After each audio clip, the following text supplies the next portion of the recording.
In this episode, we'll take a look at the Aputure MC Mini RGBW light.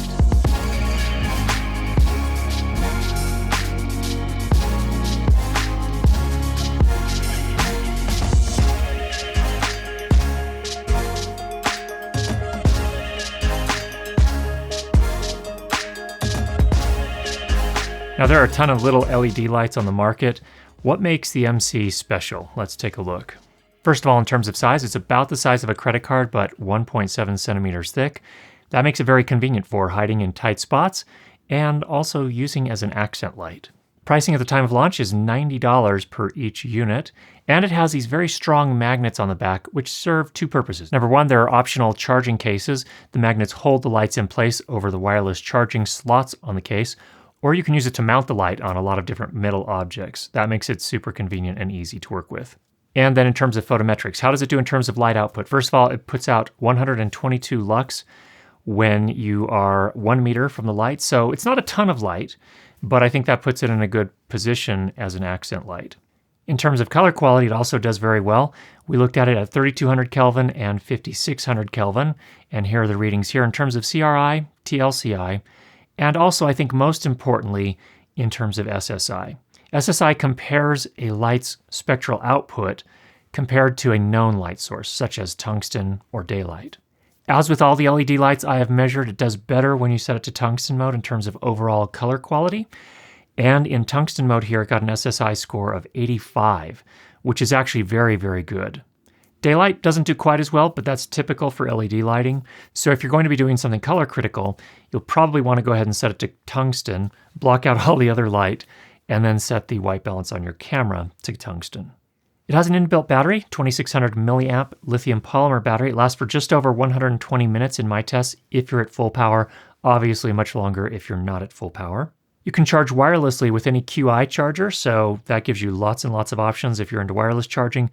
Of course, you can also charge via the included USB-C cable, and if you have a source of power that provides PD, you can actually quick charge, so that takes about 90 minutes to get it a full charge from zero. In addition to that, if you do need longer running times and you can connect a USB battery to it, you can power it via that while it's operating as well. Now, one of the biggest features that I really liked about these lights that in my mind set them apart from a lot of the other small lights on the market is the app. At the time of launch, there's an iOS app, and within a few weeks, there should also be an Android version shipping.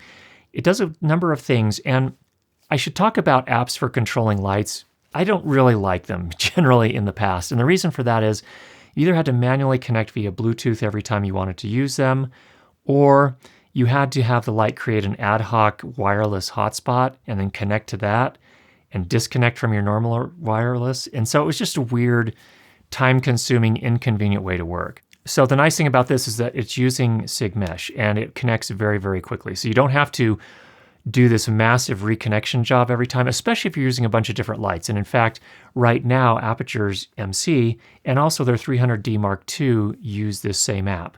So as they add new lights in the future and as they release a new device that will allow your old lights to also connect via SIG mesh, you'll be able to do these very complex lighting designs all controlled from the app on your phone. And you can save them to the cloud so that if you later want to come back to that same lighting design, it's literally just pushing a button and you're back where you need to go. And if for some reason your phone fails or you switch out to another phone, you just download the app, log into your account, and all of your lighting designs are there again. The app provides control over various modes, color, temperature modes, so you can go from 3200 to 6500 Kelvin. Source type. You can match things like HMI lights, daylight, horizon daylight, tungsten, and more. So that's really convenient if you're trying to match other lights. There's also a CTO, CTB mode where you can essentially mimic a daylight balanced light or a tungsten light and various gels on top of that. So color temperature blue or color temperature orange gels if, again, you're trying to match a certain light. HSI mode lets you do full RGB control. So you can control the hue, how saturated it is, and the dimmer, essentially the intensity setting. One of the coolest things on this app, though, is the color picker. Basically, the camera on your phone becomes a color picker. You can aim it at anything, press the button, it captures the color that you're aimed at, and then the light mimics that color. So it's not always perfect, but it's really, really nice if you're trying to match various lights or colors or things of that nature. So really kind of powerful tool that we have never seen that I can think of on any other light. Just like Aputure's other newer generation lights, it does have a variety of different effects it can support, including things like fire, cop car, party, paparazzi, fireworks, fault bulb, lightning, TV, pulsing. When I first saw these effects on the 120D Mark II last year, I thought, a little gimmicky. Actually turns out that it's actually pretty useful. Used them recently on a film project called The Army Nurse by Ryan Margetts. We set the lights up outside of the tent and turned them onto lightning mode to kind of mimic firefight. And it worked surprisingly well. So these lights become even more powerful as Aputure releases new SIG-Mesh lights in their lineup, and this will make it so that you can do these really, really complex lighting designs, control it all from your app. Really cool features.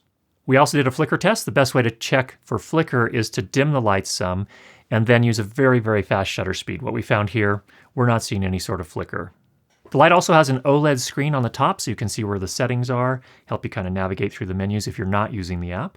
Also has a 1/4-20 threaded mount on the bottom, so if you do want to attach this to a camera or to some other rig, you can use that if you're not able to use the magnets. If you're not using the app, the light is controlled by two controls. Number one, a switch to turn it on and off, and a control dial that allows you to scroll through menus and then push it in to select. Overall, the build quality seems pretty good. It's made of metal and plastic, and it feels durable overall. The kit also includes a silicone diffuser, a soft case, a USB-C cable, and some sticky hook tape to mount the light. Optionally, there will soon be available 4 and 12 light kits that also come with charging cases. So you can actually take these cases on set with you, keep everything charged up very conveniently and stored, and carry them around. So they're kind of like Pelican cases. And the large one also has the additional feature where you can actually power it with a Cine battery using its D-tap output. So super convenient. Just like any product, nothing is perfect. I think the biggest criticism that we're going to see from people is that it has an inbuilt battery. That means that when the battery dies eventually, after several years of use, it basically becomes junk. And I think that's a fair assessment. I think it's a relatively small cost. Hopefully there's going to be some sort of recycling program, or maybe you have a local recycling program.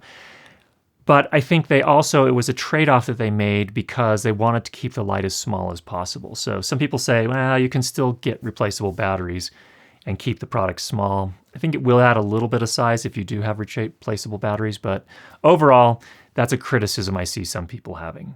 So where are these lights going to be most useful? I think for me, mostly as accent lights. They're not really powerful enough to be key lights on their own unless you have it mounted right on top of the camera and you're doing vlogging where you're super close to the camera. In that case, I think it could be used for that. But aside from that, I think it's really going to be useful for accent lighting. So for example, here, again, with the film, The Army Nurse that we worked on with my friend Ryan Margetts, you can see we use the light like this here in the background just to add a little bit of interest. And then again, for vlogging. Now, one thing to keep in mind, this is a relatively small light, again, just larger than a credit card size.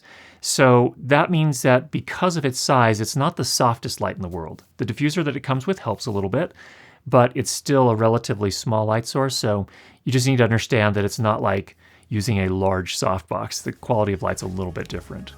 So there's a look at the Aputure MC. I hope that was helpful for you. If you have any questions, go ahead and leave those down below. And if you've not already subscribed, make sure you do that. And we'll be sure to get you more great videos on how to improve your lighting and sound for video. Talk to you soon.